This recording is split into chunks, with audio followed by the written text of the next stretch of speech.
दोस्तों, आज हमारे लिए अत्यंत गर्व और प्रसन्नता का विषय है कि हिंदी के मशहूर उपन्यास सम्राट और कहानी सम्राट मुंशी प्रेमचंद्र आज स्वयं पीएमसी केंद्रीय विद्यालय बड़वानी में हमारे बीच मौजूद हैं। उनकी लिखी गई कहानियां हम अपनी किताबों में पढ़कर गदगद हो जाते हैं, जैसे ईदगाह, दो बैलों की कथा, नमक का दरोगा, पंच परवेशन और कफन।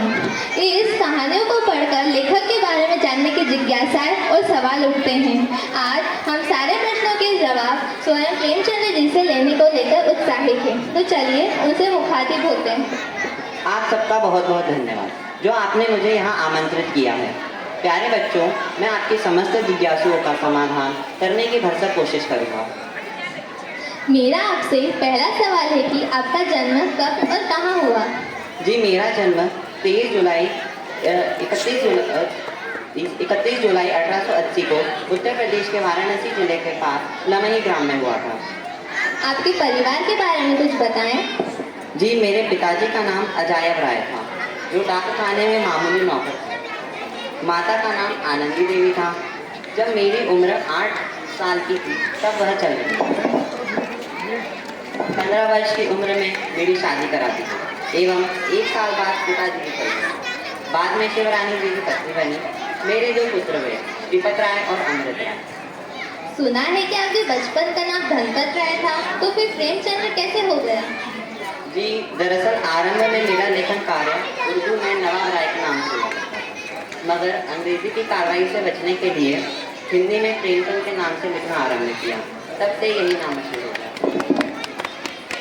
परंतु एक सवाल यह भी है कि आपके नाम के आगे भला मुंशी शब्द कैसे आ गया?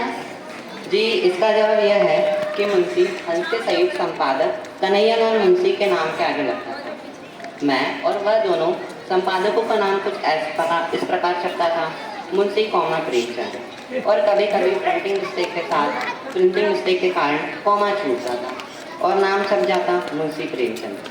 बदलते वक्त के साथ लोगों ने इसे एक ही नाम समझा और फिर प्रचलित हो गया मुंशी प्रेमचंद। है ना मजेदार बात? जी बिल्कुल, ये मजेदार बात है। एक सवाल यह भी है कि आपको तो वकील बनना चाहते थे, मगर फिर लेखक कैसे बन गए? जी, आपका सवाल तो सही है।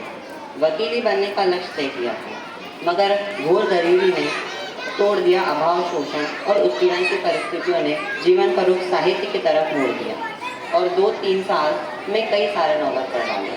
13 की उम्र में लिखने का जो भूत सवार हुआ तो मरते दम तक छूटा ही नहीं। एक महान लेखक की कहानी सचमुच रोचक है। आप अपनी रचना धर्म के बारे में कुछ बताएंगे? जी ज़रूर। मैंने अपने जीवन काल में कुल 15 उपन्यास, 300 से ज़्यादा कहानियाँ, 3 नाटक, 10 अनुवाद, 7 बाल पुस्तकें और अनगिनत लेख लिखे हैं। अद्भुत! ऐसा लगता है जैसे आपने आपका जीवन लिखने में झोंक दिया है। अच्छा, एक बात बताइए, आपने ढेरों कहानियाँ लिखी हैं, उनमें से ऐसी 15 कहानियों के नाम गिना सकते हैं जो आपकी दृष्टि में सर्वश्रेष्ठ हो? जी, ये सवाल ज़रा कठिन है, थोड़ा टेढ़ा भी है, फिर भी स्मृति के सहारे बताता हूँ। पहला, बड़े घर की बेटी। दूसरा, रानी सारंगा। तीसरा, नमक का दरोगा। चौथा, सौत। 5वां, आभूषण। 6वां, प्रायश्चित। 7वां, कामना।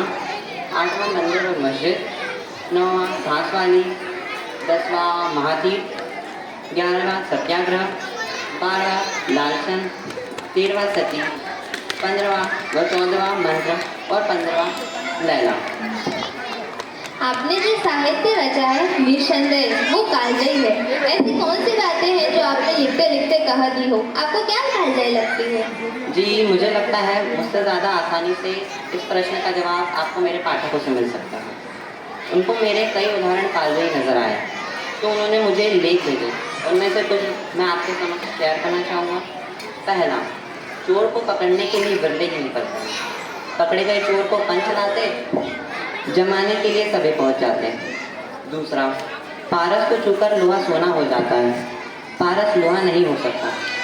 तीसरा, बनी हुई बात को निभाना मुश्किल नहीं है, बिगड़ी हुई बात को बनाना मुश्किल है। प्रेमचंद्र जी, विद्यालय के विद्यार्थी यह जानने की जिज्ञासा रखते हैं कि आपकी पहली कहानी और पहले उपन्यास का क्या नाम था? जी, मेरी पहली कहानी का नाम सौत था।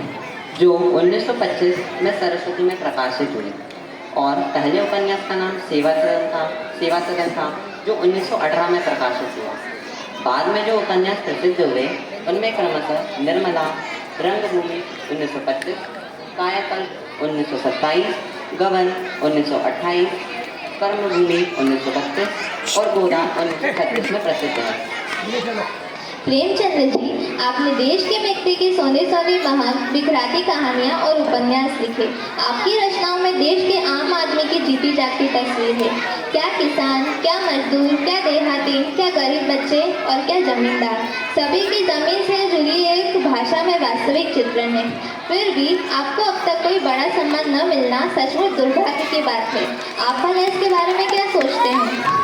जी, मैं सोचता हूँ कि साहित्य कभी पुरस्कार पाने के लिए नहीं लिखा जाता। वह तो सच्चाई को बयां करने के लिए एवं विपरीत परिस्थितियों में बदलाव लाने के लिए लिखा जाता है।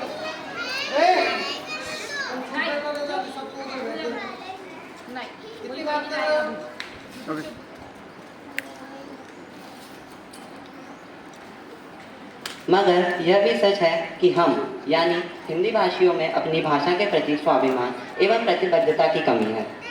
अन्यथा अकेली एक कहानी उसने कहा था के लिए गुलेरी जी को साहित्य का नोबेल मिल सकता था, पर हम खुद अपनी कीमत कमाते चले आ रहे हैं, तो भला कोई दूसरा हमारी ज़्यादा कीमत क्यों आंकेगा।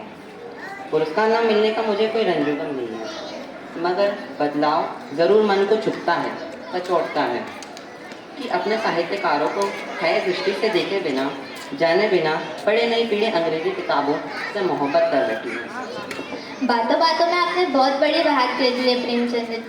मुझे लगता है